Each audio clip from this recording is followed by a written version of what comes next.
Hello and welcome to this analysis, understanding lecture.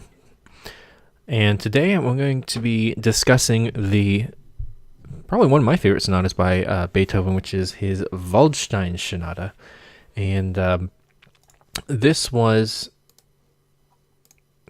come on, here we go. This sonata is probably one of his more popular sonatas and a personal favorite of mine.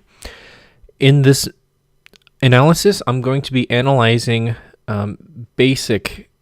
relatively basic elements. I'm not going to be going, this is not a comprehensive analysis about, this is not going to be a Roman numeral analysis of where every single chord is.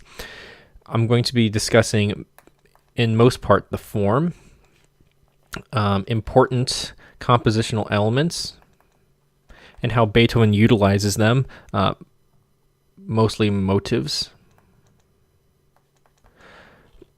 and how he develops them. And I will be discussing when it's relevant, and important harmonic structure. And structure.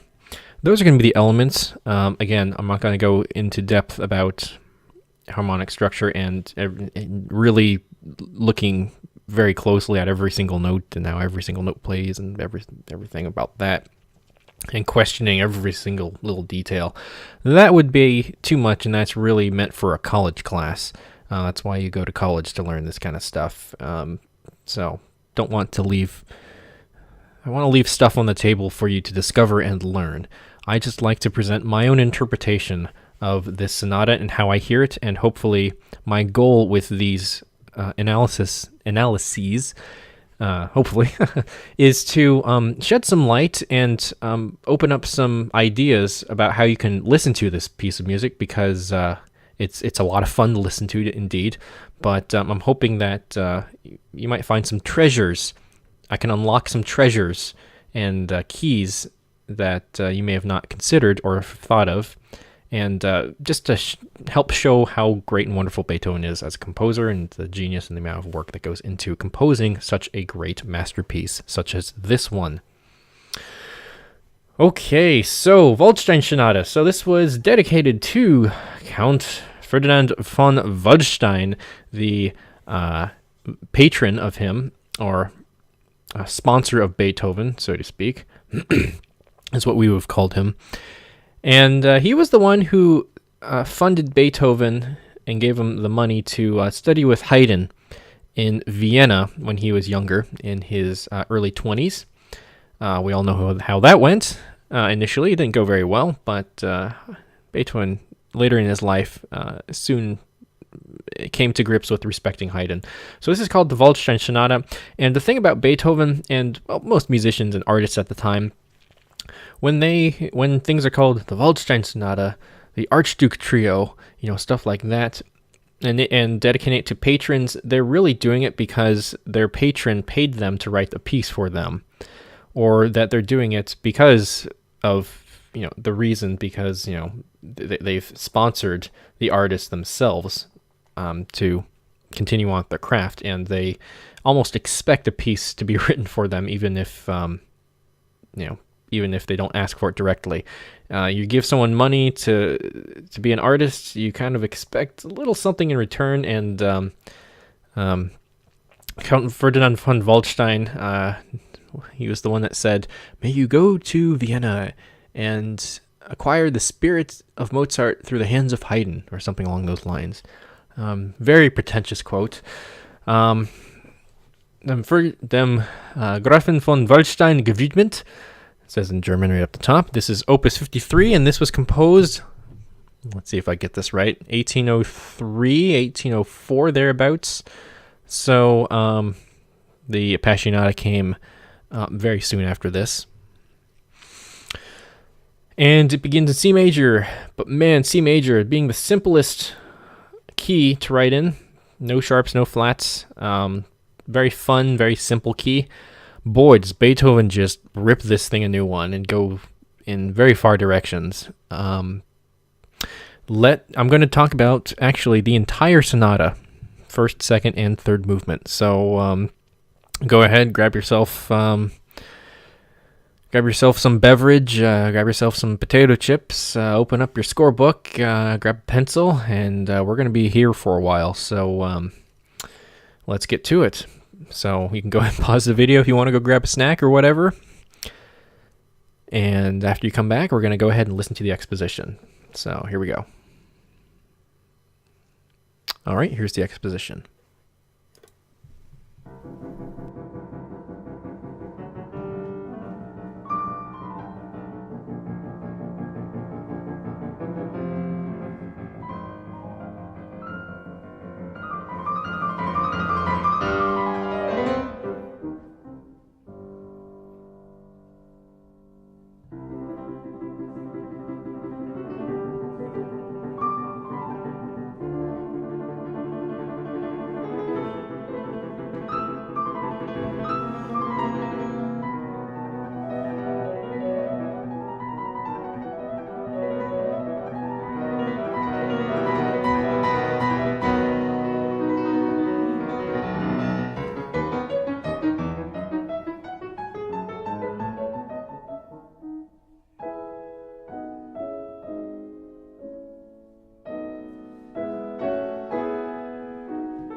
All right, so we're going to stop it right there. So that's the exposition. Quite a lot of material to cover. So here we stopped right here. If this is your first time listening to the Waldstein Sonata, well, I'm glad you're listening to it for the first time. Then this is a very, very good piece, not just for the piano, but overall as a composition in whole. So I just want to reiterate that this is not going to be a comprehensive analysis. This is going to be more or less surface level and analyzing what I think Beethoven wants you to really focus on as a listener of this piece of music. So, where do we start off with? He starts off very simply in C major, as we can see here.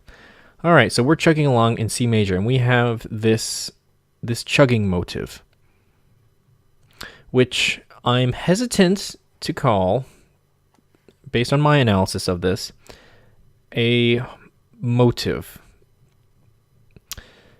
But at the same time, I'm going to write it as motive A anyway. I've seen other analyses about saying, oh yeah, this is a motive, and that's what. I'm going to break the mold. I'm going to tell you what I think about it. I'm trying to tell you what I think. So clearly, I agree. The reason I'm hesitant on calling this a motive because it's not really a motive. It doesn't have different rhythmic note values, and it just stays planted on this C, and it only changes right here. So chung chung chung chung chung chung chung chung chung chung chung chung chung. But what he's doing with this is extraordinary. Very simple stuff, though. The if he starts a bar later, so let's say the piece starts right here, bum bum bum bum bum bum bum bum bum. You don't have enough time to establish the tonality, and you don't have enough time to settle in to what you're listening for. So I think starting this bum bum bum bum bum bum bum bum bum bum bum bum bum bum bum bum is the right amount of time that feels natural for you to establish some kind of line, some kind of connection. And we're in 1, and then he goes to bum bum bum bum bum bum bum bum 5. I mean, doesn't get any more basic than that. You got a 5 of 5, resolving to a 5. Pretty basic. Bum bum bum. Actually, I'm sorry. This is a 5. This is a 5/6. I need to be exact, otherwise I'll get attacked for that. It's a 5/6 because the B is in the bass. Bum dum. And actually, this 5/6, because the B is in the bass, as we'll see later. But let me just talk about this for now. So I call this this little, if I'm going to be exact, bum bum bum bum bum bum bum bum.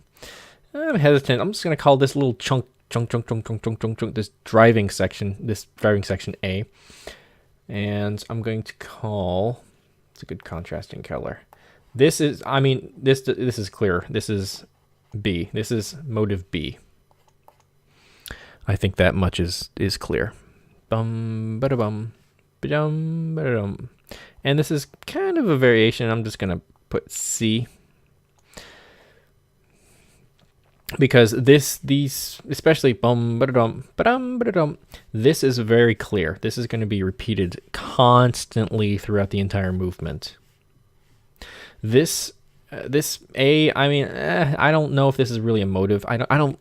It's not motivic really, but it is in the bass. So I mean, right here, it's more of an ostinato. I think of it more as an ostinato, where if you think of the second move or the last movement of the first sonata with those triplets, arpeggios, ostinato. That's what I kind of hear this as. Only until here do I start to hear this as a motive.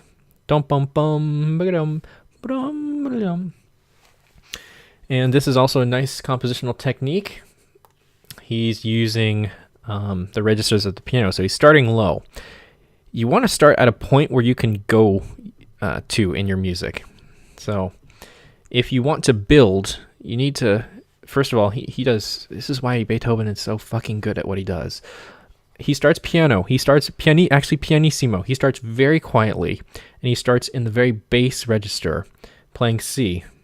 Starting a piece like this gives you just opens the door for you to go in so many different directions. You have all of this to work with. You have the whole dynamic register to work with. So you're keeping the whole piece in very quietly so you can build. Let's get too much ahead. He builds to this moment right here. And he takes advantage of the register right here. You see him. I mean, this is stuff that's really hard to teach students, because they just are very passionate and I just have to feel, you have to feel the music. It's like, no, you fucking don't. You have to be conscious about what you do and how you write it. You have to give make it easy for yourself. And Beethoven does this. He makes it very easy for himself. He starts simply and then he gets complicated. Don't start complicated and then simplify it. Get the outline of what you're trying to work with and then build it from there. So, bravo, Beethoven. This is a textbook way of starting. He starts quietly. He knows where to go. He starts in the low register so he can build up from there. Okay. So, with my little rant out of the way, Allegro con brio. So, Allegro, con brio, quite lively. A little bit of vigor. A little bit of bite. So he's got so he's got this call and response, right? He's using the registers of the piano. So he could have very easily have written this as he could have written this D like right here, but he doesn't. He skips up another octave.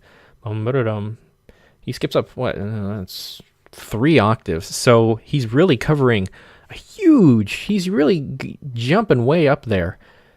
And this adds a lot more drama to the music. It really opens up your ears. And this is what differentiates a good composer from a great composer. It's what differentiates Johann Hummel from Beethoven. Hummel we don't study too much, but Beethoven we study all the time, and there's a reason why, and this is the reason. Here in bar 4 becomes really interesting. In a classical sonata, the logical thing to do, if you're in major, is to go to a key like 5. The 5 chord, so if we're in C major, this would be G, or 4, this would be F in this case. You could even be creative. You can even go to minor. You could go to minor 6. Where else would you go to? Yeah, those are basically the main keys that you would, like Mozart or Haydn would have used these, and Beethoven in his early years did this. So he stuck around with these chords. Not all the time, but for most of the time. So those are the main chords you'd want to go to. But what does Beethoven do? He drops down a whole tone. He drops down to B flat. Now B flat is not completely remote, but it's definitely a big jump, a relatively large step from C to B flat. Walking through the circle of fifths, I don't want to get too technical, but C, you just need to make C a C7. You then resolve that to an F. Then you just throw a 7th on there, and then you get to B flat. 7th on F7 resolves to a B flat. So it's not too far away.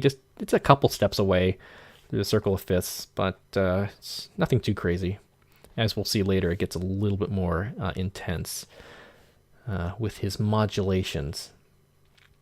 Let's choose a color. Let's do purple.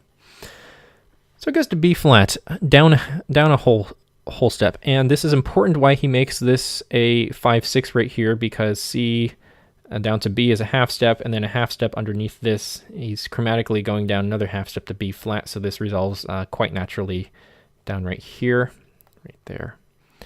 Bum bum bum bum bum bum bum bum bum bum bum bum bum bum bum ba-da-dum. Again, he's just repeating it only in B flat major, and then he's resolving this down to C flat. Or I'm sorry, that's not C flat. Where is this? This is A flat.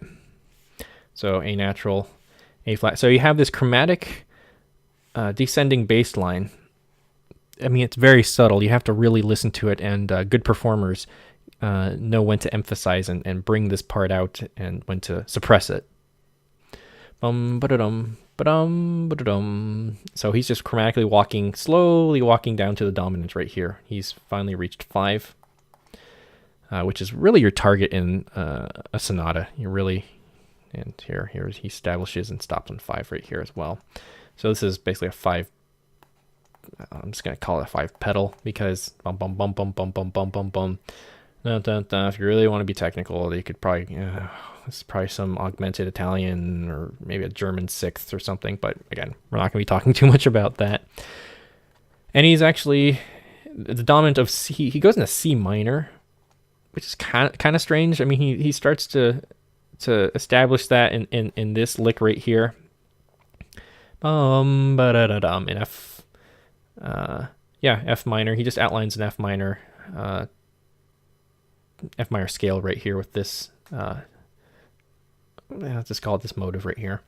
And this is basically just 5 of C minor, so the minor dominant. So already it's pretty unusual. We're about 10 bars into it already. So kind of a strange way to start a sonata. Rather virtuosic. He's crescendoing. He's building though. He's using the very top of the keyboard up here. Bum bum bum bum bum bum bum bum bum. And this nice. Again, I think an amateur composer would have just kept this. All this the same. He wouldn't have changed up to this A flat. He would have just kept this G right here. And I also think he wouldn't have had the 7th in there because the 7th, this G to the F right here, is rather muddy. Even on a modern piano of today, it's a pretty muddy texture, but it plays an important functional role. So he's just holding that 7th, as you see right there in the tenor voice right up there, while the bass is just kind of bum bum bum bum bum bum bum bum bum bum bum bum bum. So nice little jump right here. Again, you want to keep these. Make it a little more clear. You want to keep these. Good rule of thumb. Right and contrary motion, and it all just pivots together. This is interesting because how he's so far. The hands are so far away. I mean, the hand is just sky way up here, and really just underneath the earth is where the left hand is. Bum bum bum bum ba-da-dum. This jump and then stepwise motion going up. So it's hard to teach this kind of stuff. So brilliant. Bum bum bum bum bum. So minor. Down to the dominant. Very good writing. And this is a variation. So he's repeating the let's see. He's repeating this, only he's adding just a little figuration right here. This is a rather new technique. At the time, not completely new, but he's this tremolo effect is something you would get more or less on a string instrument. Reminiscent of a trill. It shouldn't be played as a trill. It should be played in time.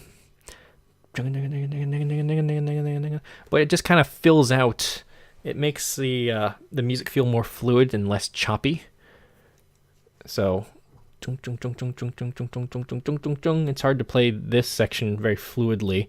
I don't think it should be played fluidly, but I don't think it should be, as Franz Liszt said to a student of his, it shouldn't be chopping salad or mixing salad. I thought that was funny. So this clearly needs to be more fluid. So this is all the same, just with this little ostinato. An ostinato, by the way, is a repeating figure, a continuous repeating figure in a piece of music. So it could be like a held note, it could be an Alberti bass, or like I'm outlining right here. So that's what an ostinato is, in case you didn't know. So he starts in the same, he gets to the 5, and you're like, oh, okay, pretty predictable. And you expect him to go down again, which amateur composer might do that, but Beethoven, being a great composer, does not do that. Instead of going down a whole step, he goes up a whole step. So instead of going to B flat, he goes from C to D right here. And I know I wasn't going to be talking too much about harmony, but in this sonata, it's relatively important because going to D minor in this case, acts as a minor 4 in the relative in the relative minor. Let's see if I get this right. 4 becomes 1 in A minor. Yeah, I got that right. Yep, 4 becomes 1 in A minor. Because this 5 of A minor.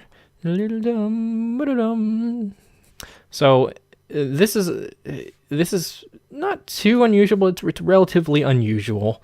But for Beethoven, it's very typical of him to get a little creative with this. So it's, again, not too far of a jump from C to D. It's actually very easy to do that.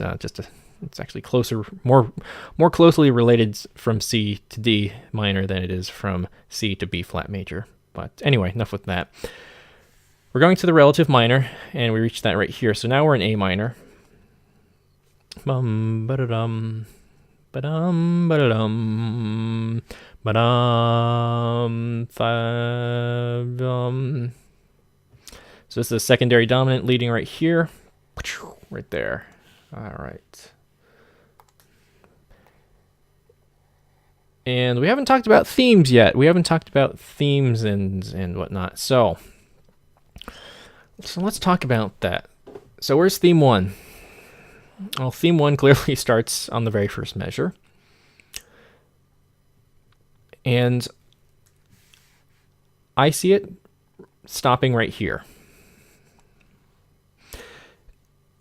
Because, and you could argue this, I see it stopping right here because it stops on the dominant. And then this is all transition material. That's just one interpretation of it because, sorry,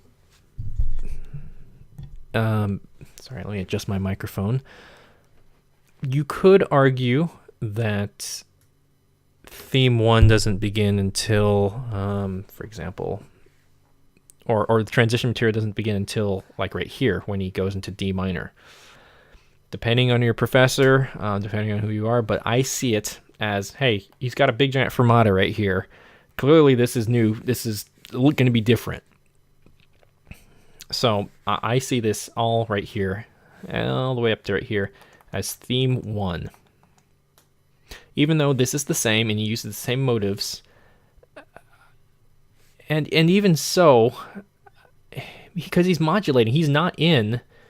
I mean, as of right here, he's not in C major anymore, because he has a big giant cadence in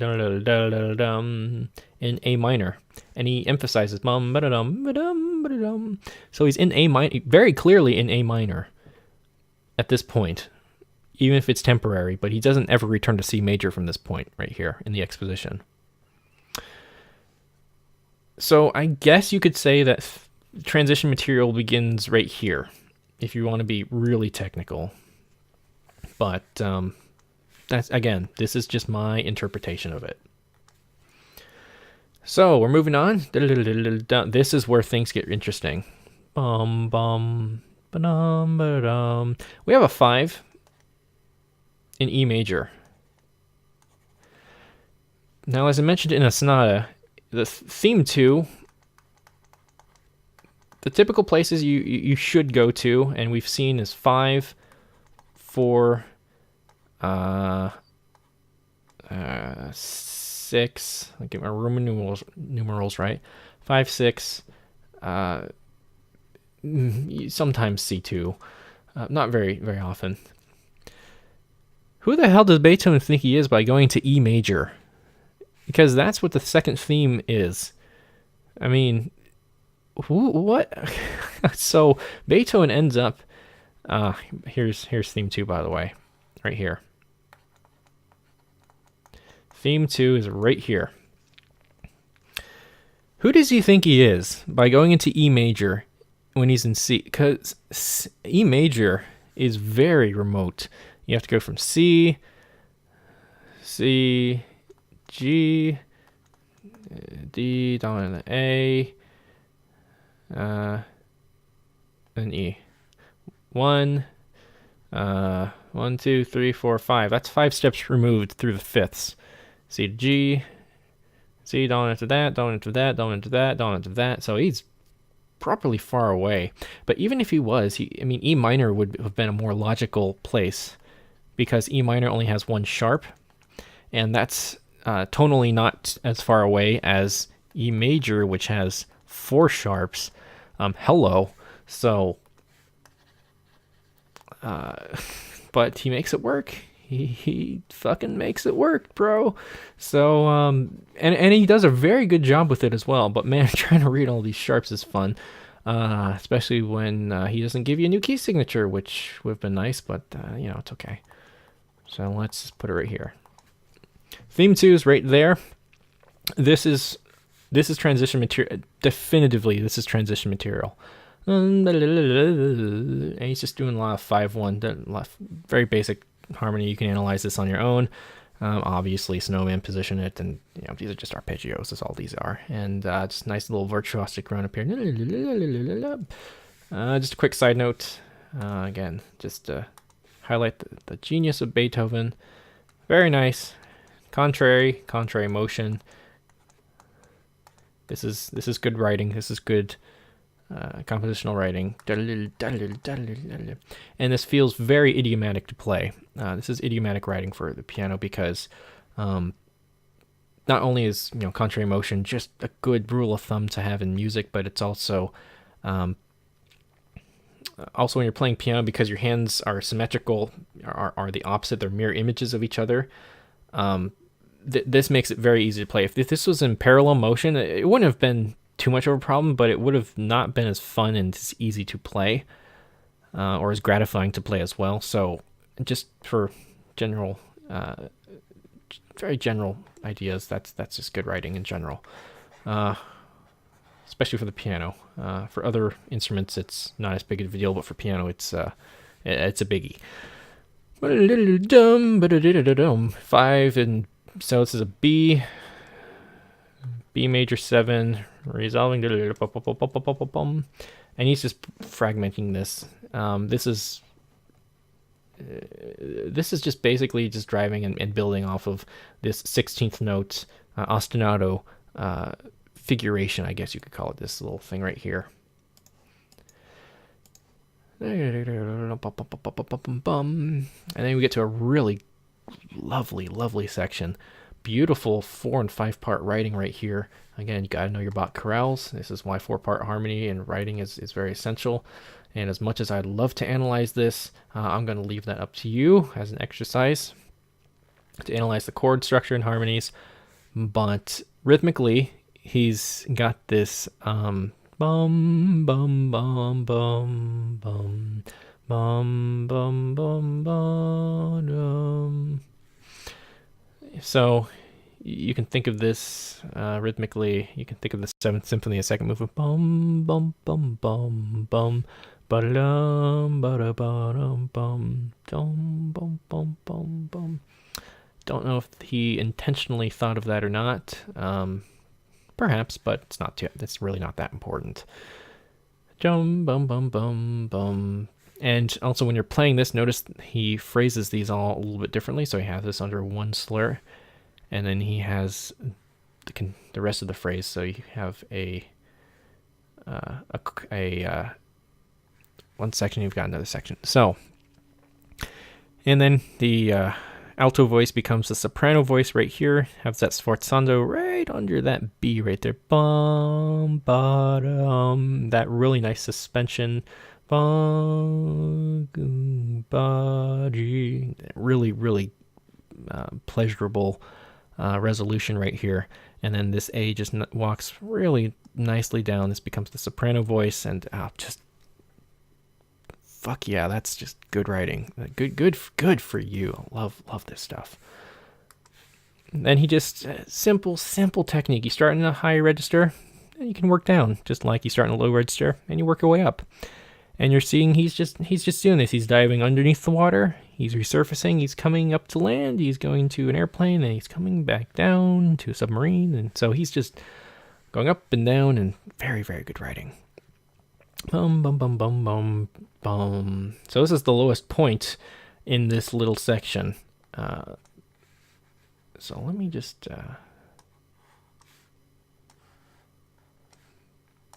we're gonna just start breaking sections apart. Nope, actually, I'm sorry. I need to be a bar later. Needs to be a bar later. Should actually end right there, but you get the idea. 1, 2, 3, 4, 5, 6, 7, 8-ish. Well, ends right there.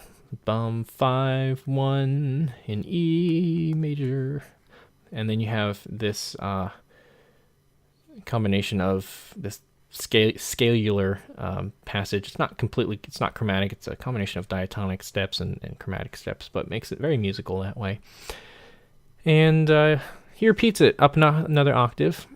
So you have in the relatively high register, but not too high. And you have it in the lower register. And then you have walking up, and then he's adding some figuration in here. So he's got the basic harmonies underneath, and above it. And you heard in the performance of this, or the recording of this, you often hear these triplets emphasized quite a lot, and you never hear the underlying structure, because this is important. This is just twinkling up above it. I mean, it's like you can think of these as the cantus firmus, like the cantus. if you're doing a counterpoint exercise, the cantus underneath here, jung, jung, jung. If you know counterpoint, the cantus is always the most important voice in counterpoint, and you need to obey it. And then everything above it is basically just, I'm saying it's very loosely decorative. And in this context, it is very decorative. You got these wonderful chromatic and passing and neighbor tones and stuff. So he's basically just ornamenting it, is all he's doing. But these triplets, another good thing about composition, what good composers do, is you mix up twos and threes. Is you don't want to have a whole piece that is entirely broken apart into, for example, eighth notes, sixteenths, etc., and not have any triplets at all, because then the piece will feel very blocky, very square, right? It lacks rhythmic imagination, so to speak. So if you want a piece to feel more organic, throwing in triplets every now and then in the appropriate context will really add a lot more, make the piece feel a lot more natural and fluid and organic. And that's what Beethoven does right here. He adds this nice little triplet section, and this is, again, we're propelling forward. We stopped at a point where, again, so many things to talk about here. Very fast section, very fast rhythmic note values, bump, bump, bump, bump, bump, and then he's just slowly slowing down the note values. He's not slowing down, although I see you've written a diminuendo, which he doesn't. He just writes a decrescendo, which is not a diminuendo. But yeah, you hear that all the time. So don't know why. He is, quote, slowing down the music by writing larger note values, and then you have this chorale right here, which is in very large note values. But then he needs to, we're going to be propelling the music forward again. We need to be moving it along. So he throws in these triplets. Dun, dun, dun, dun, bum, bum, bum, bum, bum, bum.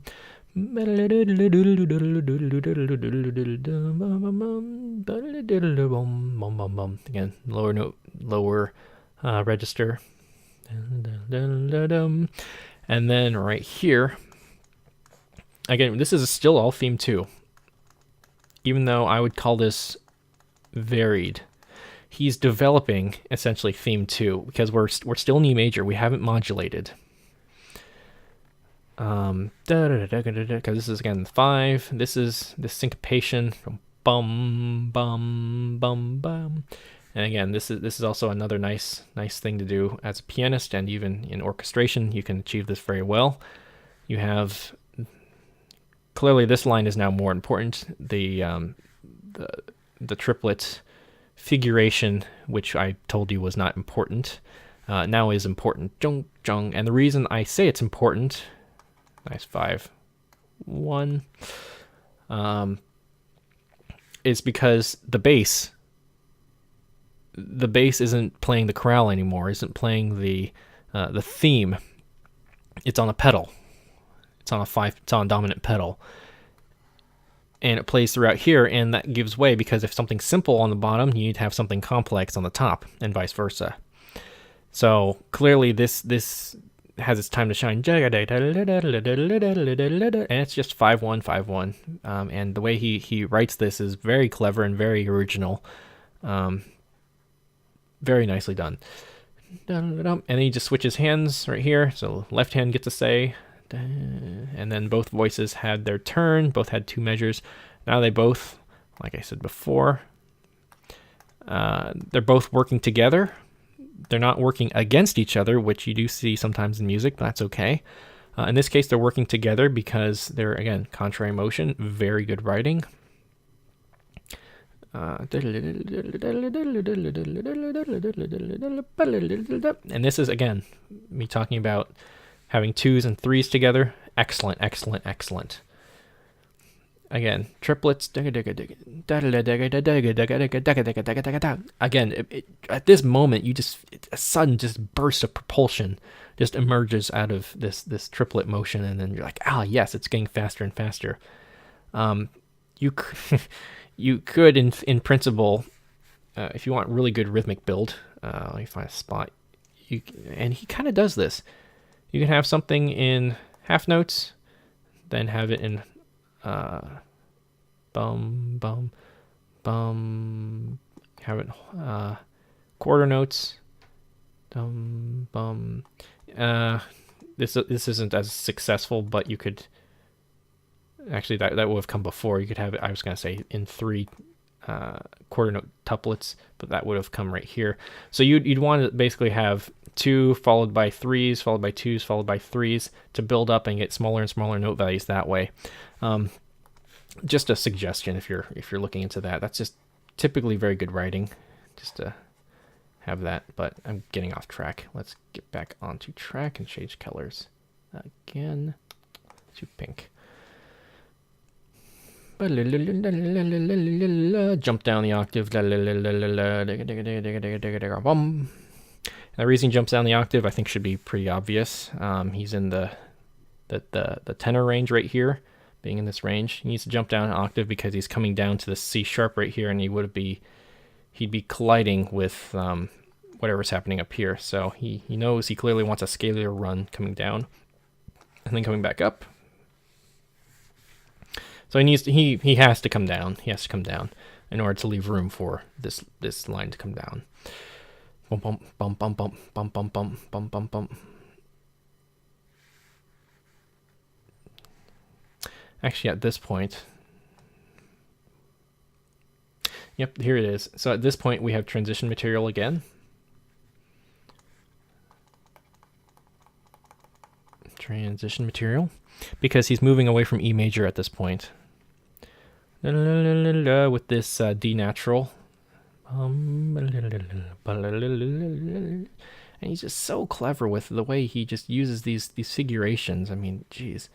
And he makes it feel nice to play. So, again, an analysis should always just highlight the genius of the composer, not testify or lawyer the reason why a composer had to write it in a certain way. But this just is showing just how great and wonderful Beethoven really is as a composer and how aware he was. Bum bum bum bum bum bum bum bum bum bum bum bum bum bum. And here's what I'm looking at this little figuration. I'm almost considering calling this a variation of the first theme. Jump, jump, jump, jump, jump, jump, jump, jump, jump, jump, jump, jump, jump, jump. He's just breaking it apart. It's a chord. It's in the right register, and that's got the right proper note values. I think he's just varying it, and it gives you kind of that subconscious awareness that this is related.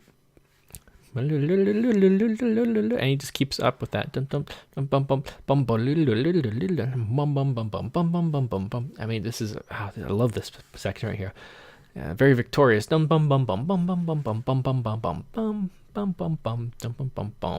up the octave, as you see right there. Repeat it twice.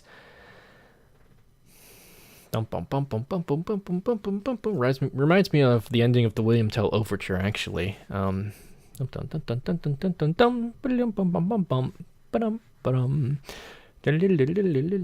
that tremolo right here that we saw earlier on page 1, and he's just walking up. But this is all still transition material.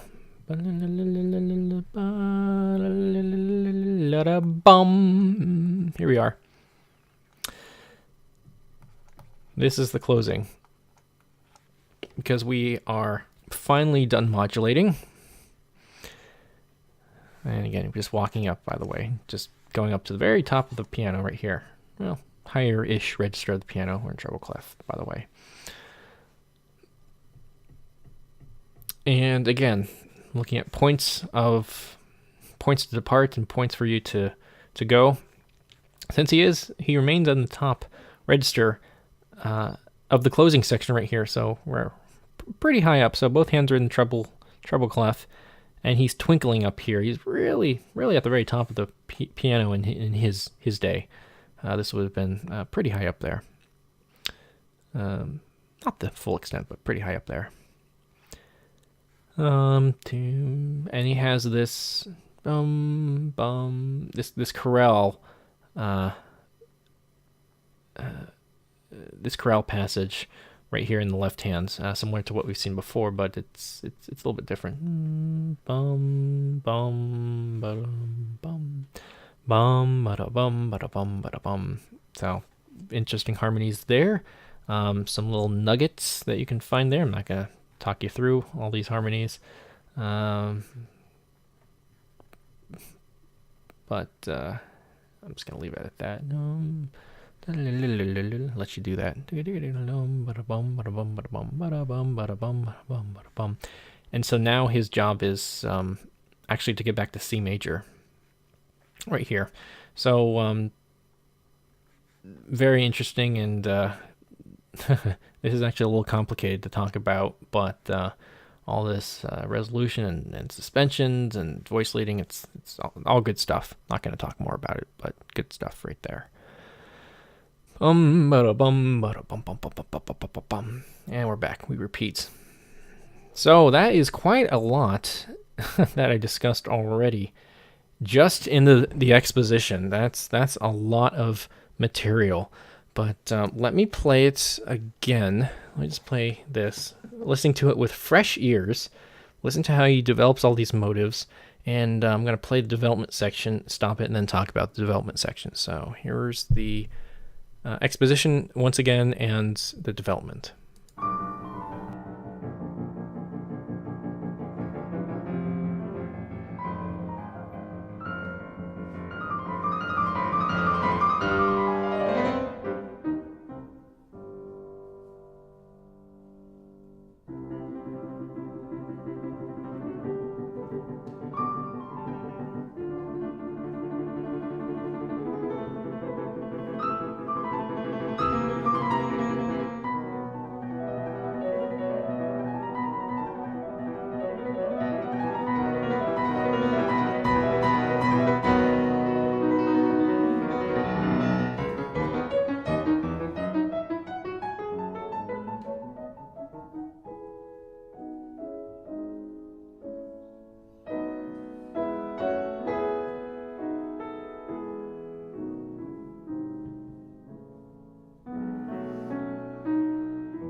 Okay, so a lot happening in the development section. Well, actually, not too much happening.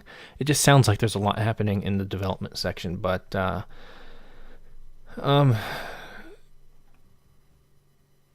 mean, this is actually kind of a lazy way of writing a development section, if I can be honest, because all he's doing, he's just taking, well, first of all, he's got the circle of fifths down very solidly, and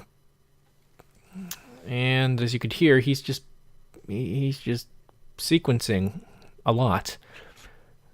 So let's start from the beginning. So we're in F major right here. Very logical place to go in a development section because this is the 4. This is the subdominant in C major. And he's in a really muddy down here. In C major would have been fine, but he's really muddy writing these octaves. This would have sounded a lot more fuller and richer on his pianos. Keep in mind, he didn't have, of course, a modern Steinway grand. But he's starting it pretty much like he did, except we're in F major. Nope, now we're in F minor. So we're starting to modulate, and that's really all he does in this piece or this section. And he's, again, just taking it, fragmenting. That's literally all he's doing. And he's just modulating with it, which I'm not going to cover. I don't feel like analyzing all the chords and finding what key is going to. Again, that's for a college class and a class that you can talk about and figure out on your own. But keeping, I mean, it shouldn't be too difficult to figure all this out. He wasn't, I mean, I'll be honest, he's good. I mean, it's cohesive with what he was, with the writing and what's come before it and what will come after it, but I don't think this was his most creative development section in his sonata output. Let's just put it that way. He's got very basic arpeggio runs, arpeggios in left hand. I mean, it builds, and he knows what he's doing, but I think he could have done more, I think. He could have really gone far. But, and again, using the registers, very good. Another nice thing, he just sneaks this in. This is sneaky right here. Because he knows, at this point, he wants to incorporate the transition material in theme 2, which is what he comes to right here. The triplet section. So he just he just sneaks this triplet in here. It's like, all right, we're in triplets now. We're in triplets. And it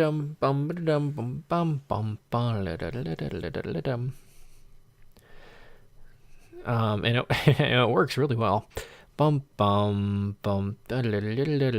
he's just modulating through here. Really, not much is happening. He's just taking this. Actually, 1, 2, 3, 4. He's just taking this and just modulating. Here we're on F major.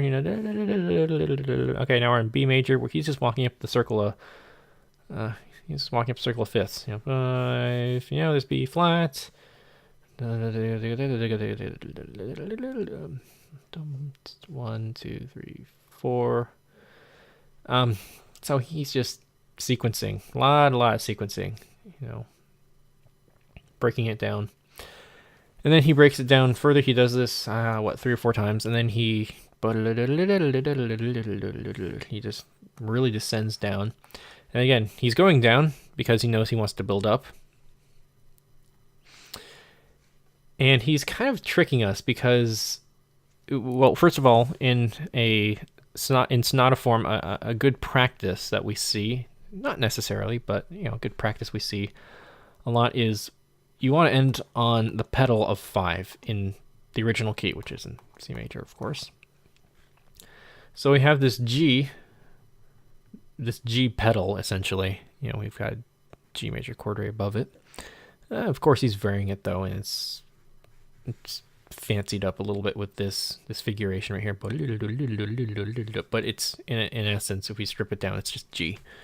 That should be a G. You know, it doesn't look like it, but it is. There you go. That's a G. And he's just, you know, just very basic counterpoint. Boink. Boink. These are switching rolls.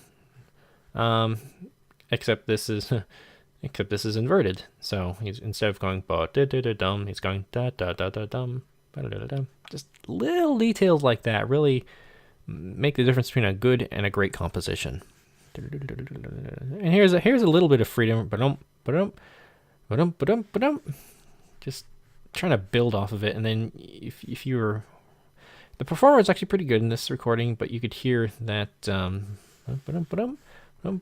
he's just building. I think that this is new material, more or less. And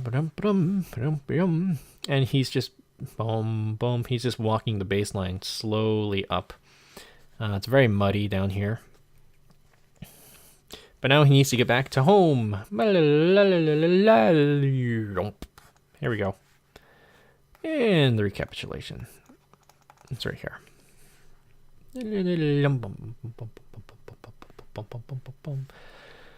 And recapitulation. Pretty much the same as it. Same dealio goes with that. He adds a little bit of variation in here. Let's actually go ahead and listen to the recapitulation.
Okay, interesting performance.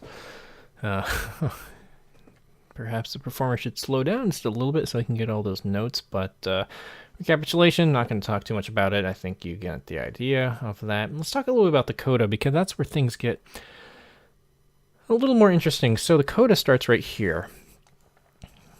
There's the coda. And so with the really uninventive development section, Beethoven makes up for it in the coda of this movement. First of all, who the hell does he think he is by starting on the Neapolitan 6? We're not even in a minor key. You usually see Neapolitan 6 chords on in minor. You don't usually see them in major. Not usually, but you can, but you don't normally. So he starts in a flat 2, which is bizarre. So he's got quite a chore to get back to C major, because flat 2, well, has 5 flats. So 5 notes aren't the same. There's 5 notes that are different in this key than C major, and that's a big deal because that gives you quite a lot of you've got a chore to get back to the home key. So which is a different color. Let's do whatever that color that is. So we're on the Neapolitan 6 chord. Brilliant. And this is what I like to call a, quote, second development section in Beethoven. This is where he begins to start, not necessarily breaking the sonata form, but he definitely starts to push it. If you've seen my video on the Tempest Sonata, you can link of it right up there. You'll know that in that sonata, he really starts to rip apart the sonata form and start to go in new directions and why it's different. But a coda, the purpose of a coda is basically to wrap up the piece. And in Mozart and Haydn and in early Beethoven, a coda would be maybe at the most 16 bars. I mean, it's not supposed to really extend the piece of music any longer than it has to. It's supposed to kind of just basically act as a nice little bow tie on it. It's supposed to just, you finished wrapping the present, it's all taped up, everything's wrapped, you just need to add a nice little, bow tie on top of it, and it's finished. That's really what the coda is for. It's a bow tie. I like that. It's a good analogy. It's a bow on a present. But in this case, Beethoven gives you a second present along with the main present. So that's a really good analogy, isn't it? Yeah, that's a good way of describing it. So that's really what's going on right here. Is he's already given himself a chore right now. He's already in flat 2. He needs to oh shit, I need to get back to C major. It almost sounds like he's frustrated. It's like, God damn it, just get back in C major. Dun, dun, dun, dun, dun, dun, dun. He really chromatic. You have this ascending bass line right up here. Really crushing chord. Like, these are really, if you weren't Beethoven or a really good pianist, and you bring this kind of writing into your composition professor, he would hit you upside the head for writing such muddy chords in the bass on the piano. This is just really just unintelligible right here. This stuff right here, but he resolves it and he's walking up slowly. There's a very good reason why he's doing it. You can see the slow rise up to clarity, right there. Bum, bum, bum, bum, bum, bum, bum. And finally, yay, we're happy now. We've reached the dominant of C. So that's good news. He's at least completed the chore, nevertheless. So let's scroll back down. Bum, bum, bum, bum, bum, bum, bum, bum, bum, bum, bum, bum, bum, bum, bum. And he's reached the dominant, and this is almost like a pedal, because this is hard to clarify, because it's like here's our dunk dunk dunk dunk dunk dunk dunk dunk dunk dunk dunk dunk ba-dum ba-dum ba-dum ba-dum. So the whole banana, the whole first four bars are in the bass right here. Bum ba-dum bum ba-dum dun dun dun dun dun dun dun dun dun dun dun dun bum ba-dum ba-dum ba-dum Ba-dum, ba-dum, ba-dum, ba-dum, ba-dum, ba-dum, ba-dum, ba-dum, ba-dum, ba-dum, ba-dum, ba-dum, ba-dum, ba-dum. So he's just deconstructing, fragmenting it, just breaking it down. And this is the important part. Let me just highlight the important part. Eeny, meeny, miny, mo. What color have we not done? Let's do lavender. That's a nice color. So this is the important part. This is what you need to be listening for. And as a performer, if you're playing this piece, this is what you need to bring out. What you shouldn't be bringing out, even though it's a lot of fun, is this. This is just garbage. This is just filler. These scales, this is not important in context of what's happening. I mean, it's important in terms of the musical, in terms of the musicality of it. Of course you need this part, but this is not essential. I mean, you can put whatever line you want up here, but this is grounded. This is, again, the cantus right here, right? This is the most important thing we're focusing on. We need to respect this. We can have freedom up here, but this needs to be strict. So we need to emphasize that. He's just breaking it apart, really stretching, reaching up to the very top, and then big climax, right up to here. God, just way up there. Boom. Bring it down, boom, and then this is this is a cadenza. This is denza. This is just a cadenza, like you'd find a piano concerto, not necessarily in a sonata. So this is just improvisation, like, essentially. And then finally, C major. Finally in C major, with this wonderful theme too. Bum bum bum bum ba-dum. Oh. Bum bum bum bum bum bum bum bum bum. Oh. And then that fermata, but he doesn't resolve it. He resolves it way down here. A wonderful thing. Deceiving expectation right there. Dun, dun, dun. It leaves you hanging right here on that B natural. And doesn't really resolve it. He just leaves it hanging. Dum bum bum bum. Jump. Just fragment.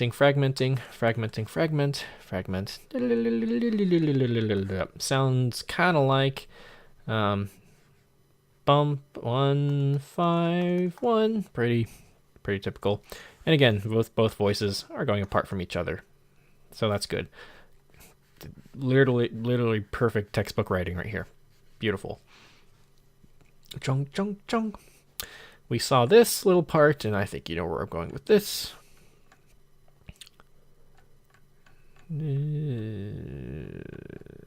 Right here. There we go. Perfect. And that pretty much is the first movement in a nutshell. Wow, I think I don't know how long I spent just talking about the first movement, and we've got 2 more movements to talk about. So I'm going to take a bit of a break right here. Go ahead and pause the video if you want to. Go take a break, but I'm going to keep continuing on.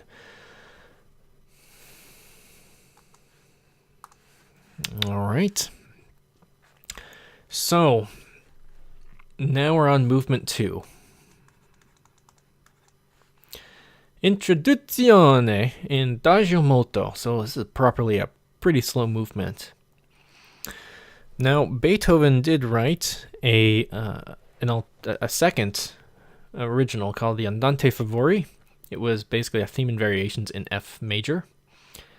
Upon playing it to his friends and patrons, they didn't think it quite fit in this sonata in the context. And Beethoven, who wasn't necessarily historically the perfect candidate for criticism on your new works, didn't take the criticism too well, but I think in this case, I think it was a very wise decision of him to reconsider rewriting a second movement, because the Andante Favori just goes on. If you've ever heard it, I definitely recommend listening to it. It's a wonderful piece by itself, but man, oh man, it's just an 8 minute it's not very, for me, it's not too interesting. It's a nice piece, but it's very, nah, it's not that interesting. Not really that good of a piece, really. And it's not that inventive. This sonata really has that inventive quality to it. And the Andante Favore is just very pedantic and just it's so okay, right? It's, if you're gonna write a great sonata, write a great sonata. Don't ruin it with an okay second move, a mediocre second movement. Let's go ahead and play a little bit of the second movement. It's in ternary form, which means it's in A, B, A form. So let's go ahead and play it.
I just needed to resolve it right there. So, I'll get to this when I get to that. So, don't want to talk too much about this. This is really an unimportant movement. Contextually speaking, it's not an unimportant movement, but it's an unimportant movement in context to first of all the colossal first and third movement. So he starts in F major, bum ba-dum, and then he moves really far away. Whoa, we're going to E major. We're going to E major again. Hello. He drops down a whole half step, which is like, ooh, geez. All right. Where have we seen that before? Oh, I don't know. Theme 2 of the first movement. So deja vu. A flat will just never go away in the sonata. So he has this little figuration right here, and it's a very pondering movement in retrospect. It's whenever I hear this, and I heard the Andante Favori lecture by Andras Schiff, and him saying how it's supposed to be pondering, and after he wrote it, and I just imagine he just banged this thing out in like an afternoon after here's how I imagine it. He played the Waldstein Sonata with the original Andante Favori in here. His friends were like, yeah, no, you got that second movement. Yeah, you got to fix that, man. And him being like, ah, shit, okay. And then him sitting at the piano going home, just kind of just a little upset and disappointed. And just not even considering it, just went boom, bum, ba-dum, bum, bum, ba-dum, bing, bing, bing. And being like, huh. Yeah, what the hell, that works. And then just scribbling this in. That's my thought. Whether that's true or not, I have no idea. But the whole movement, it just, for me, I completely understand this coming off as very pondering and just really wanting to get to the third movement. And I think this tempo is very deliberate, adagio molto, because bum dum ba dum dum bum ba dum bum bum bum bum bum ba dum. Yeah, that doesn't ponder, does it? So I mean, I think that's a very deliberate attempt, and I think whether this was the real story or not, I think it's I like my story, and there's no way of really knowing the truth. But I like him just sitting there and being like, damn, what I'm supposed to do, boom, dum, ba-dum. Let's start in the bass like we did again. Because the Andante Favori is also an F. It has a lot of characteristics of this, but not entirely. But form, dum da dum, bum bum bum, bum ba dum, bum bum bum, where we haven't really tonicized anything yet. Bum ba dum, bum bum bum bum bum bum bum. It's only right here where we finally get a 5-1 in F. We've established F, but by this point, this is the whole A section right here. This is A. This is B right here. And this is almost like a variation. It's, well, not really a variation. It's just new material. It's rather improvisatory, rather free. It's like he's pondering. It's like he's just toying around on the piano. But as you look here, if you really analyze the harmonies, even if he meant to write this deliberately and very carefully, so it's again very carefully written out. This voice leading is very nice. He's keeping this tenor in, it's tying it over, and very deliberate. Nothing is accidental. No parallel fifths or any kind of rookie mistakes there. So he's, even if this wasn't really thought out as much as it could have been, it's, he took care in making a good piece good. So so there's that. And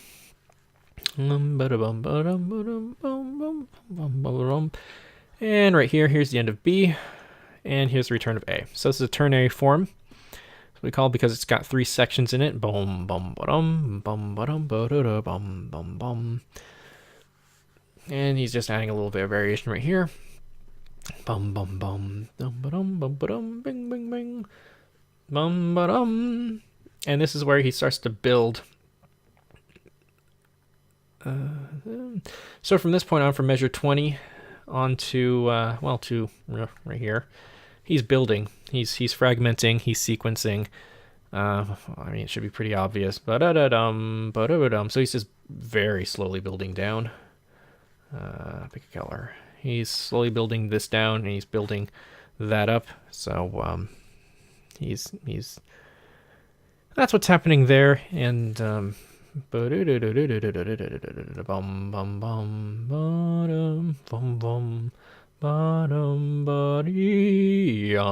here's our 5 in C major, and we jump attacca, which means immediately and suddenly into the rondo.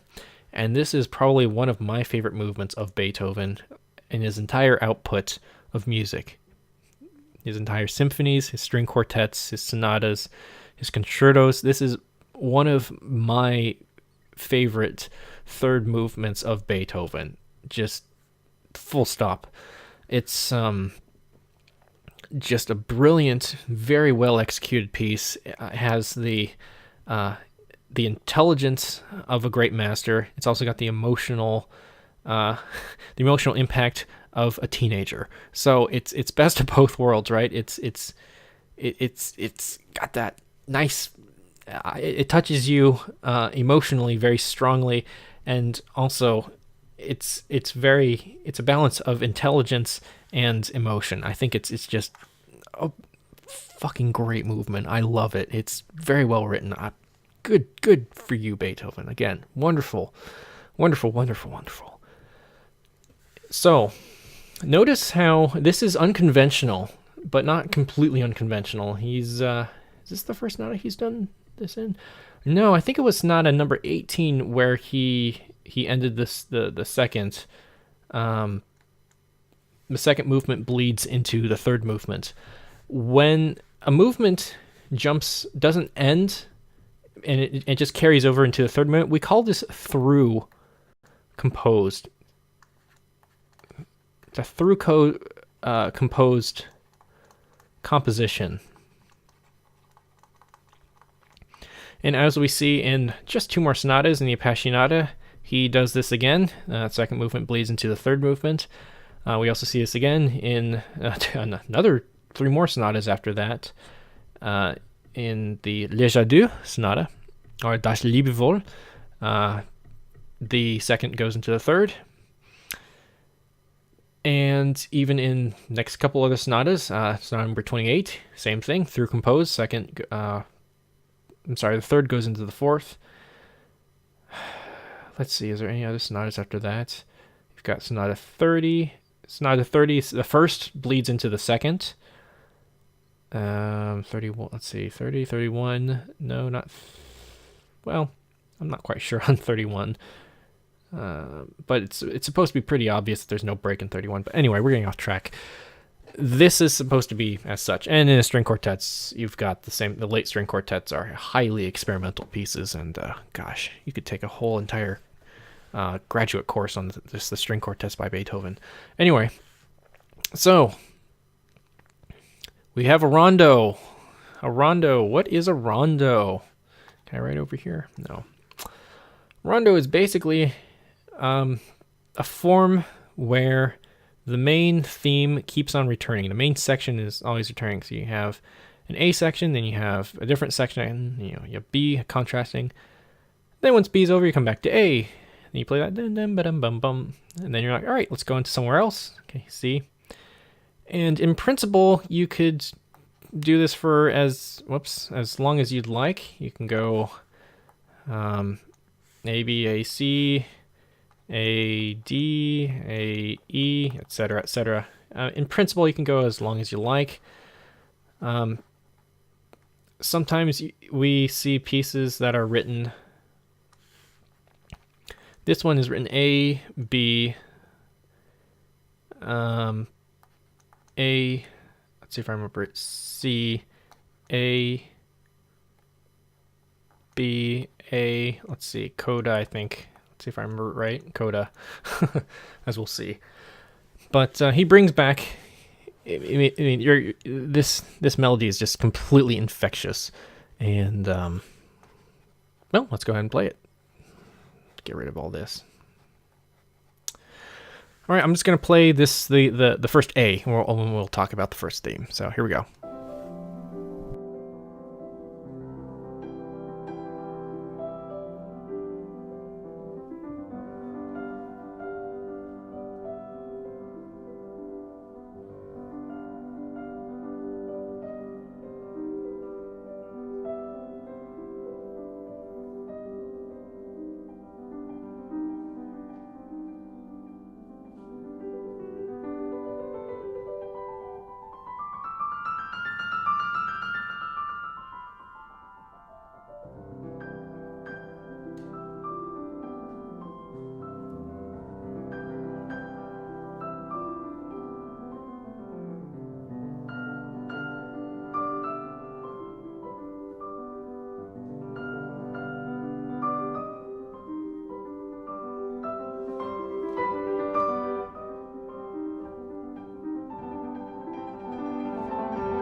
All right, so around about there is the end of the first theme. So let's go ahead and take a look. So let's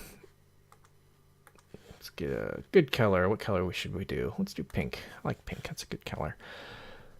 So the first theme, and right here. So that's, I'm just gonna call it. We're gonna call that A. We're calling that A. So let's look at these first couple pages and just see what he's doing. So coming from the last movement, you have a nice 4/5, 4/5, and then a 1 cadence right here, a nice PAC, and then this is why I think this second movement really works well.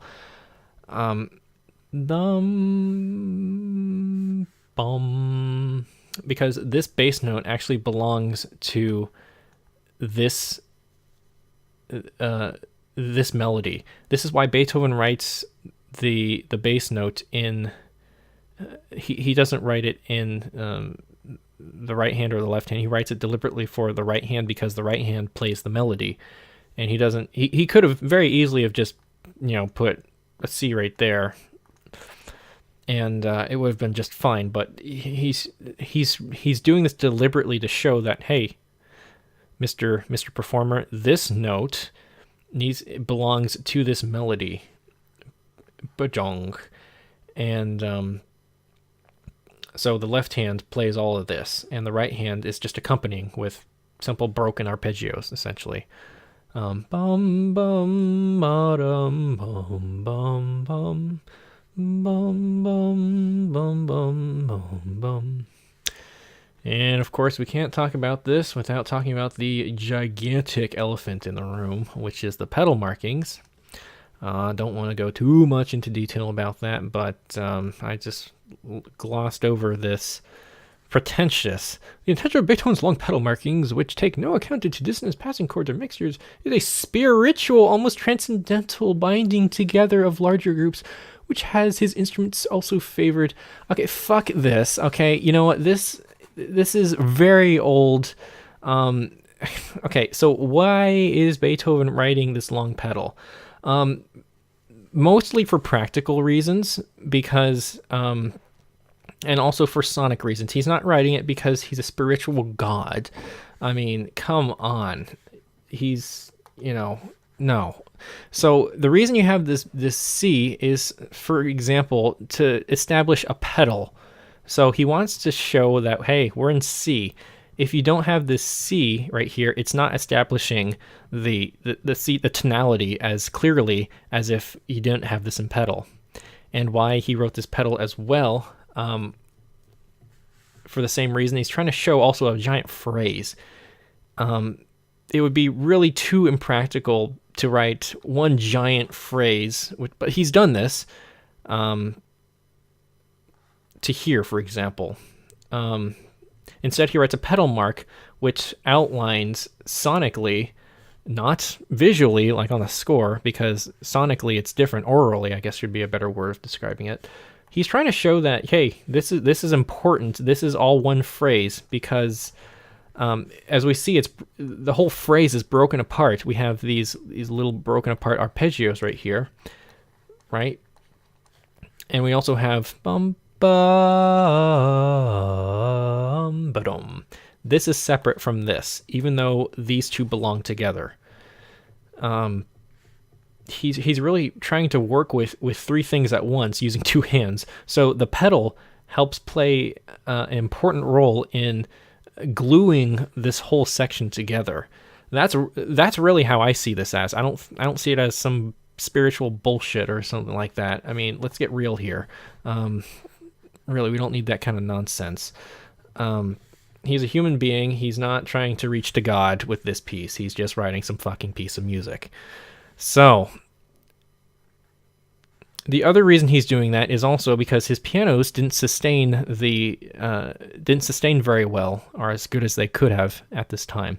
But the performer, who was at least good enough to put down and respect the pedal marking here, I think played it very well, very decently, even if he struggled a little bit. But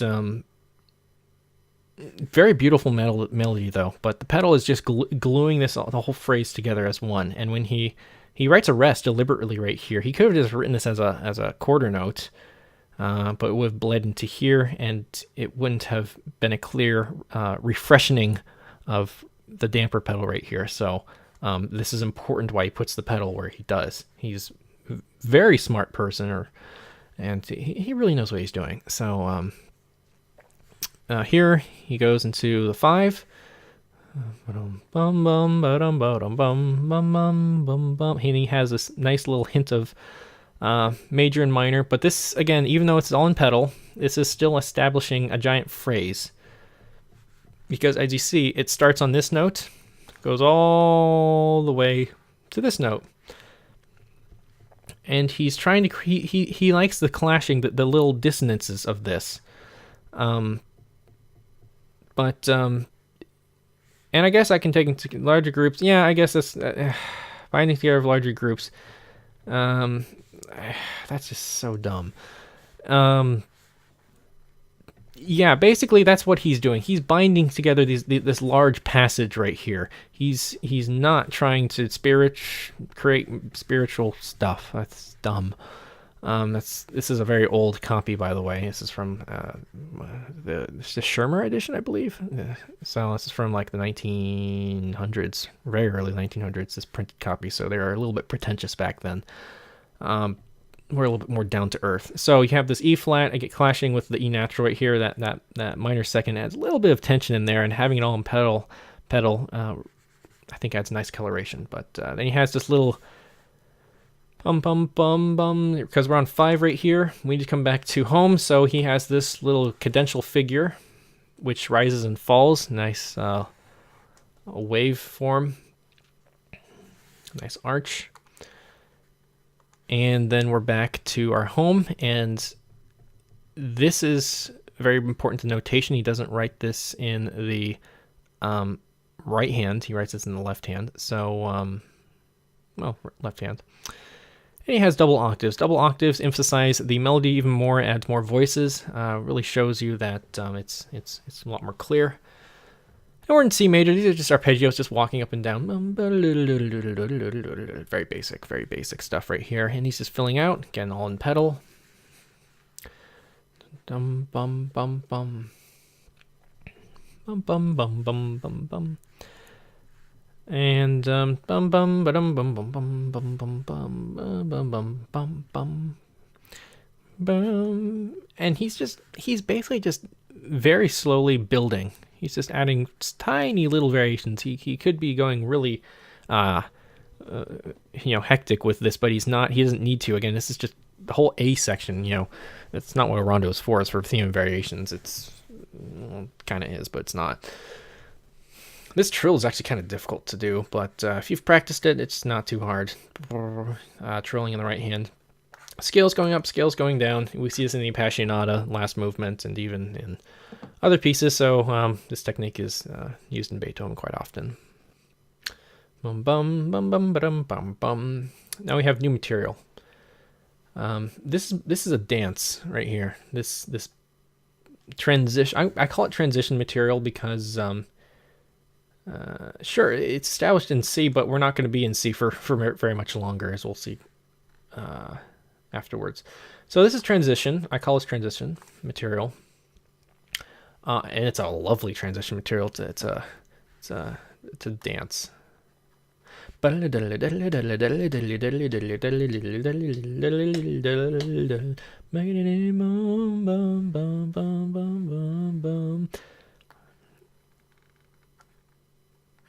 then right here.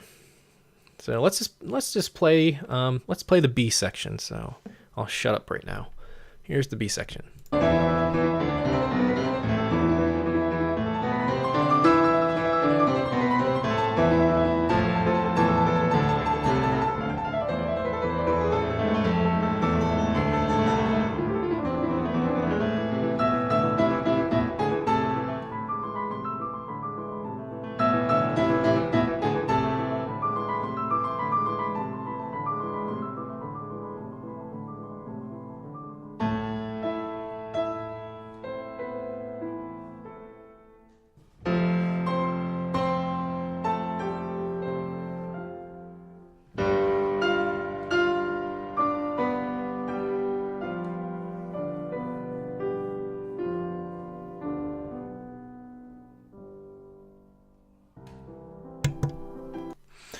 So what have we got here? Nothing too extraordinary, actually. You got some nice chromatic secondaries in here. Boom, boom, boom, boom, boom, boom, boom. But this triplet motion, this transition material, adds really nicely into the motion of it rhythmically. Just slides over like a glove into this section right here, this new section right here. Boom, boom. I'm gonna actually call this. I'm gonna refute my my statement from before. This is transition. This is the actual B section because this is new. We're in a new key. We're in A minor, which is the relative minor of C. So he's not gone crazy and gone to remote keys like, oh, I don't know, E major. So boom, boom, boom, boom, boom, boom, boom, boom, boom, boom, boom, boom, boom, boom. This is a very Russian kind of melody, like a Russian dance of some kind. And Beethoven loved folk music and folk tunes, and he got a lot of influence from music around him, secular music, and it made its way into the sonata. So I don't know which tune it is, but if you listen to secular music of this period, especially from different origins or even from around this era, you feel that it's connected. It had to have been, right? So and this is actually a very nice technique for the piano. This syncopated playing the left hand the downbeat and then these double octaves like this. This is not hard to do at all. Sounds difficult to do and it sounds technical. It's really not. It's just learning to desynchronize your hands. Very easy to do. And these triplets again, like I mentioned much earlier, 2s and 3s. Mixing these up, that's a win for success. That's a yay if you can do it right. And Beethoven shows us how to do it, so good for him. Oh, so let's get rid of all that. Bum bum bum bum bum bum bum. Bum bum bum. Where are we at? So he's repeated. He's had a statement. He's going to repeat it, but he's going to go up an octave. So common technique. And then the answer. I like calling this kind of stuff question and answer. So here, let me do a different color for this to make it clear. I like calling this the that's a question. I call this a question. These 4 bars. 1, 2, 3, 4. This is the answer. Bum bum bum bum bum bum bum. bum bum, and then this is just simply just proper voice leading. Nothing too much to talk about here. Again, these threes with fours, threes against fours. A little tricky at first, but once you've practiced this, it's pretty easy. Bum bum bum bum bum bum bum bum bum bum bum bum. And then again, just using the registers. Again, just very good practicing of composition, just textbook. So right here, we are clearly on A minor. He just had a big cadence, 5-1 into A minor, bum bum bum bum bum bum. But now we're transitioning again. We need to move back to C major. We need to get back to the A section. So, don't want to get too technical, but A minor acts as a pivot chord. Let's see. 1 becomes 6. There's my row numerals. 1 becomes 6 in C major, because here's bum bum bum bum bum. This is F major clearly, so this is a 4. Really, he's outlining a 4. There's some passing tones in there, but don't worry about the passing tones. We're looking at the big structure. And then here's our giant 5. Bum bum bum ba-dum bum bum ba-dum bum bum. Building all the way down. Starting from a very big high point and just working his way down. And here we go, A. In 1. In C major, of course. Bum bum ba-dum bum bum bum bum bum. Oh yeah, bum bum ba-dum bum bum. Of course, rhythmically, it's bum bum bum ba-dum bum bum bum. That's important, obviously. So, and A is exactly the same. Here's our next section right here. Starting right here. Now, went to the relative minor. Now we're going to go to the parallel minor, which is C minor. And this is our C. Let's get a different color for C. What color have we not done? We haven't done red in a while. Let's do red. We're in C minor. So I'm going to play it and play through the C section. So here we go.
Okay, so that was a long C section rather, and you might be wondering why I played past the C section. I did not play past the C section.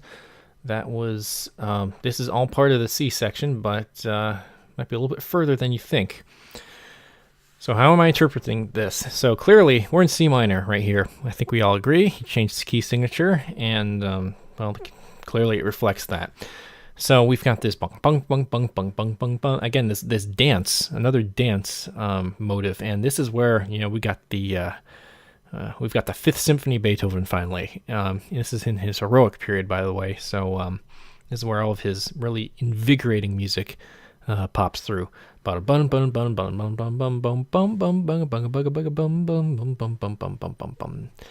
then you've got this gnarly left hand, this growling left hand.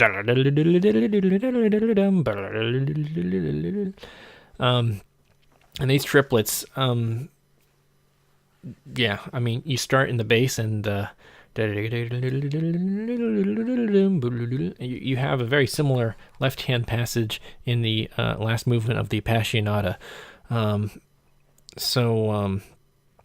Only in 16th notes, not triplets, not 16th note triplets. So bum bum bum bum, and this is really quite interesting contrapuntal writing here, but it kind of just moans almost. And he's trying his best to kind of make these rises as chromatic and as slow and smooth as possible, which is why he's writing these triplets. And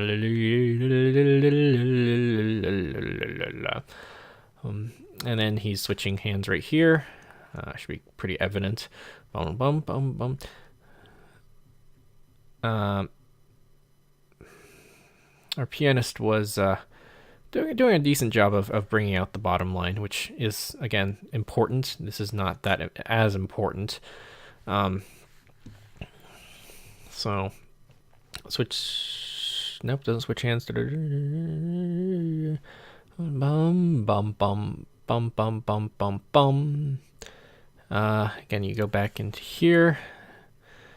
Dun, dun, dun, dun, dun, dun, dun, bum, bum. Really reaching up to those registers up there. Not going to go through what he's doing harmonically. He's modulating. Well, he's modulating a little bit, but he's staying in C minor. He's just poking outside of C minor here and there, but he's just sticking to the key. We have this B natural right here, so that indicates that this is. Here's our G's, dun dun dun dun dun. Here's our pedal 5, and then resolving to the 1. This is another indication of a master at work right here. Something that's very, very basic. You could pass this by, but look at what he does here. You have this very monotonous bass line, chunk chunk chunk chunk. I mean, 5 5 5 5 1 5 5 5 5 5 5 1, but how he's doing it, it's not what you do, it's how you use it. You have it in the lower register of, this is as low as his piano could go at the time. So he's really just at the very bottom up here, and he's coming down on the right hand. So big 5 5 5 5 1 in the bass, but then he jumps up an octave. Uses the tenor register of the piano, then jumps back down to the bass. So you have, again, this call and response happening right here, just by simply jumping up, doing the same thing up an octave, and same thing down an octave. Don't 1 5 1 5 1 1 1 1 1. We get it. We're in C major, so he's just establishing C major right here. Now you might be thinking, oh, well, this is clearly a new section right here. It sounds different. It has nothing to do with up there, and we're in a different key. Yes, but no. This is transition material again. Because, yes, he's modulating. We're not in C major. Boom, chung, chung, chung, chung, chung, chung. And then he's modulating and boom, dun, dun, dun, dun, dun, boom, dun, dun. Wow, we're on Neapolitan 6 again. And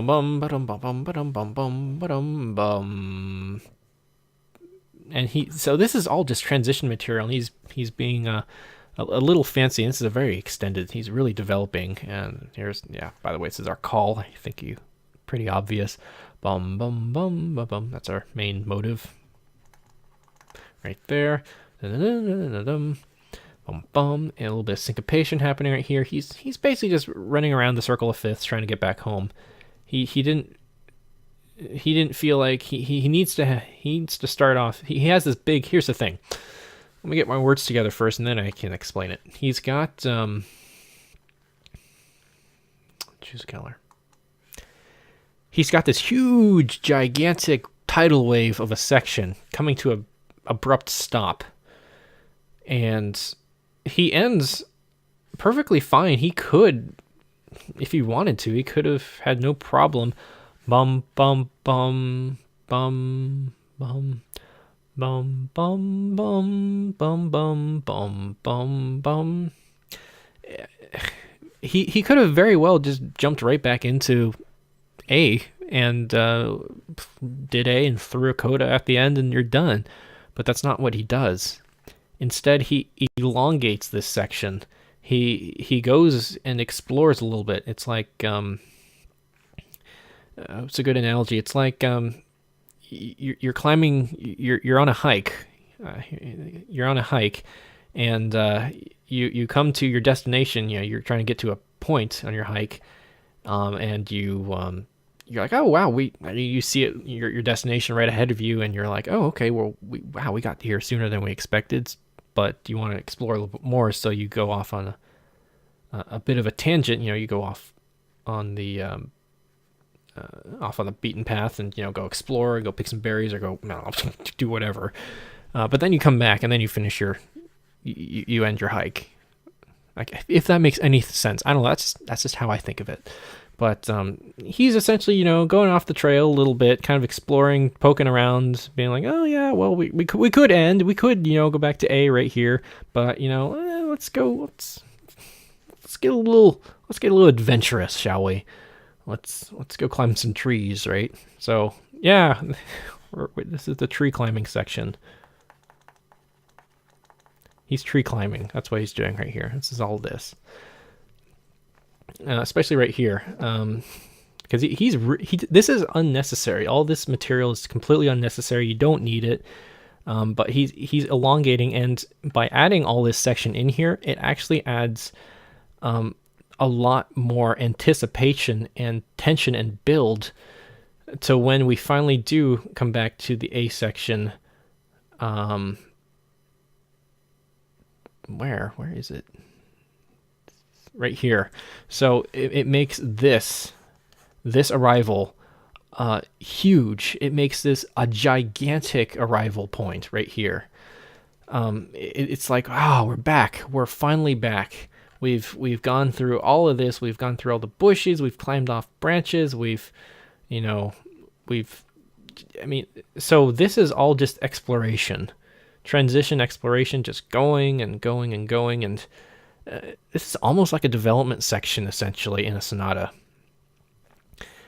And because it's modulating, it's using all these different. You can see all this. He's fragmenting in the bass right here. Bum jung jung, bum bum bum, and this is just arpeggios. Again, this is irrelevant. This is just filler. That's the pianist, as a performer. You need to know that this is important.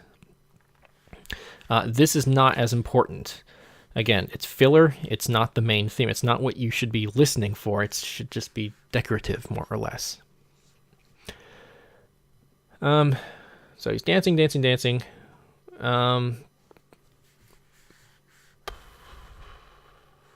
Where is he at? Boy, he arrived. Where did he arrive to? So finally, here's our pedal on the dominant, and he's got a massive son of a bitch right here. This is a very long pedal he's got right here. So he's reached the dominant, and he's just sustained it for all the way up till here finally. And again, that long dominant, the more that you can just elongate that that dominant, it just makes the arrival of this section, this A prime section, this home, just so much more powerful. And again, Beethoven does a very good job of this. And we've got this in fortissimo, all in pedal, so just huge sound. And well, let's keep going with it.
Boom. So we have this. This has got to be my favorite section of the sonata. You're building up to this moment. It's so inglorious. So this is all the same. This is all the same. We have this transition material, and this transition material just takes over completely. It he develops the transition material, this dance motive that we saw earlier, which was very humble and was transition material. It was just elongating essentially the well, it could be transition material or it could just be elongating the main theme. But in this case, he modulates this, and this is actually this is all in one. So I say this is, it's hard to classify what this is in a rondo, because this isn't really a D section because we've already heard it before. It's more of an A prime section, except it's like an A double prime because it's the same thing, even varied a little bit more, but then it's also varied even further on the variation. So it's like a coda to the A section almost. So it's a tail. Maybe we can call it a tail. I think that's probably the best way of putting it. But man, is it a good tail, because it just, he goes and this is good. And again, contrary motion. This is just good piano writing. This is, the hands will love this. Just beautiful writing here, and really encompassing the entire scope of the piano, trying to get this massive sound out of it. And only Beethoven can achieve such grandeur from this kind of the scope of this kind of vastness of sound. It's just can't speak highly enough of this. So getting back on the topic, we pretty much have a 5 right here. This is all 5. That's all it is. Yeah, he goes away. He has some nice clashing diminish, but this is really just 5. That's all this is. And then we have the proper coda right here, the prestissimo. Let's just play it to the end.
Okay, and that's the end of that's the coda. So let's just blitz through it real quick. This has been an extremely long lecture, and if you're still with me, I mean, thank you. So we're in cut time, and we're in C major, and pretty much this is more or less a cadenza, like we saw at the coda in the first movement. It's a cadenza. It's a show-off coda. It's sort of, kind of. I mean, it's not completely engrossed in passion, but it's got intelligence, it's got structure, and it's got direction. So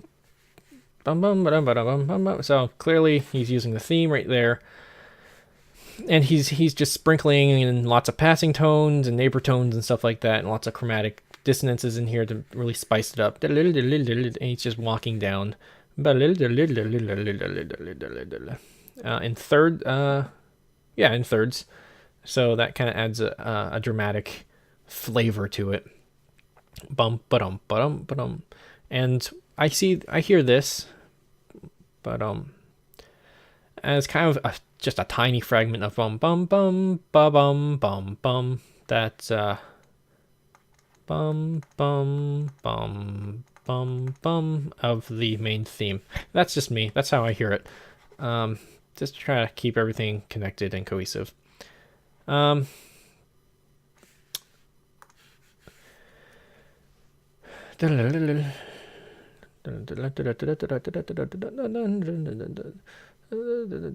gets a little further away from here, sending kind of just briefly outside the key signature, and then he just comes back to the dominant, so he's fine with that. And then right here he really goes far, and then he's like, oh, I need to come back.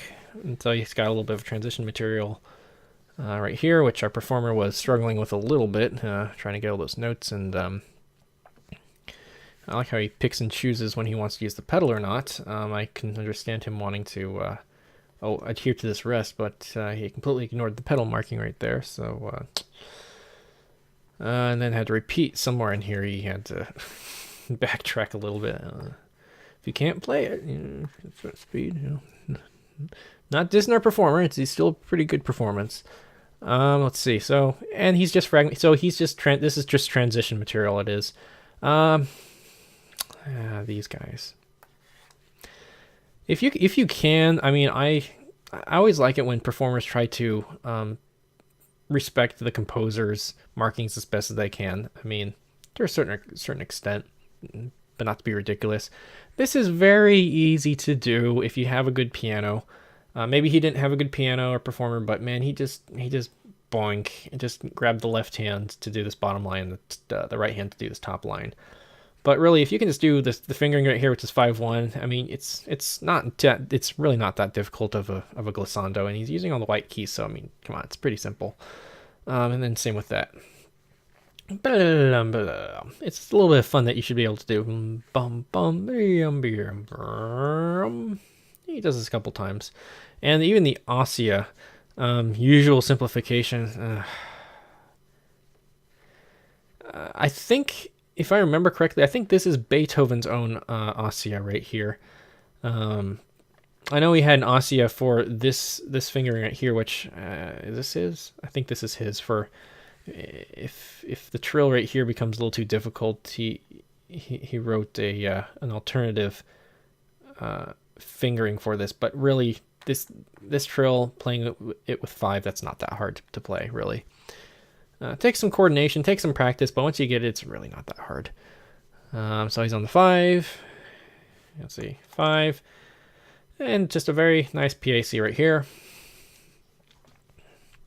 And then wrap it all up. Have some chromaticness to it. This is really just 5-1, essentially. Or you can think of this all in one.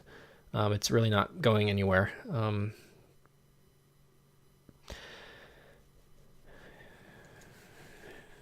This is an interesting, looking at some of these chords, he's just breaking apart the triads, essentially.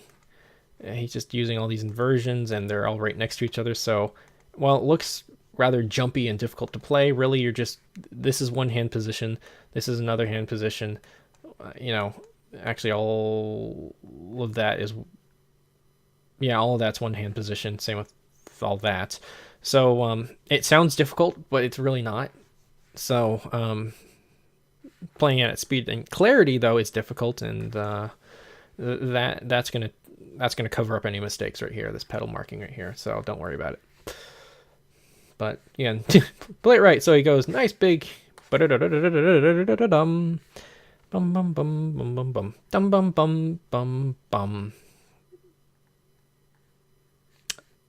Not the biggest fan of the ending, but it'll do.